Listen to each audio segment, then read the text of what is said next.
ایک زمانے میں ایک سرسبز و شاداب جنگل میں فیلکس نامی ایک چالاک اور چالاک لومڑی رہتی تھی۔ فیلکس اپنی چالاک فطرت اور دوسرے جانوروں کو پیچھے چھوڑنے کی صلاحیت کے لیے پورے جنگل میں جانا جاتا تھا۔ ایک دھوپ والی دوپہر جب وہ جنگل میں ٹہل رہا تھا تو اس نے انگور کی ایک شاندار بیل کو ٹھوکر ماری جس میں موٹے، رسیلے انگور تھے۔ انگور جامنی رنگ کے گہرے سایہ دار تھے اور سورج کی روشنی میں چمکتے تھے، کسی بھی راہگیر کو اپنی طرف متوجہ کرتے تھے۔ فیلکس کی آنکھیں خوشی سے پھیل گئیں جب اس نے انگوروں کے گہرے گچھوں کو دیکھا۔ ان کی مٹھاس کا مزہ چکھتے ہی اس کے منہ میں پانی آ گیا۔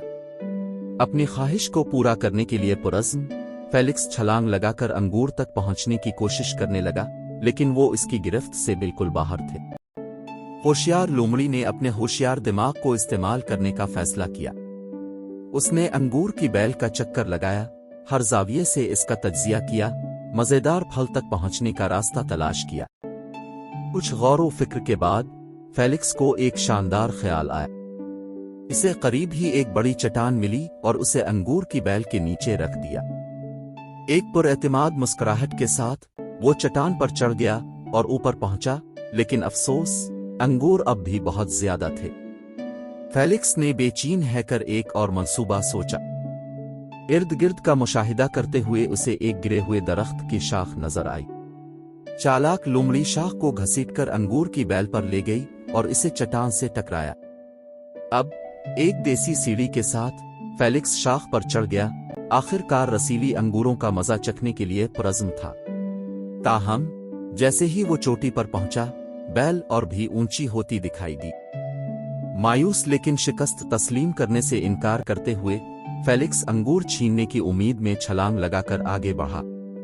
اس کی بہترین کوششوں کے باوجود انگور پہنچ سے باہر ہی رہے۔ تھکے ہارے اور مایوسی کے اشارے کے ساتھ فیلکس نے آخر کار ہار مان لی۔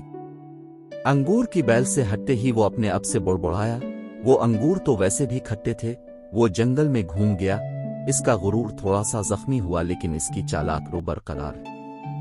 جادوگر جنگل کے دوسرے جانور جو فیلکس کی حرکات کو دیکھ رہے تھے، انگور تک پہنچنے کی لومڑی کی شرارتی کوششوں پر ہنس پڑے۔ کہانی کا اخلاق بعض اوقات مشکوک عزم کے ساتھ پہنچ سے باہر کسی چیز کا پیچھا کرنے کے بجائے آپ کے پاس جو کچھ ہے اس کی تعریف کرنا بہتر ہے۔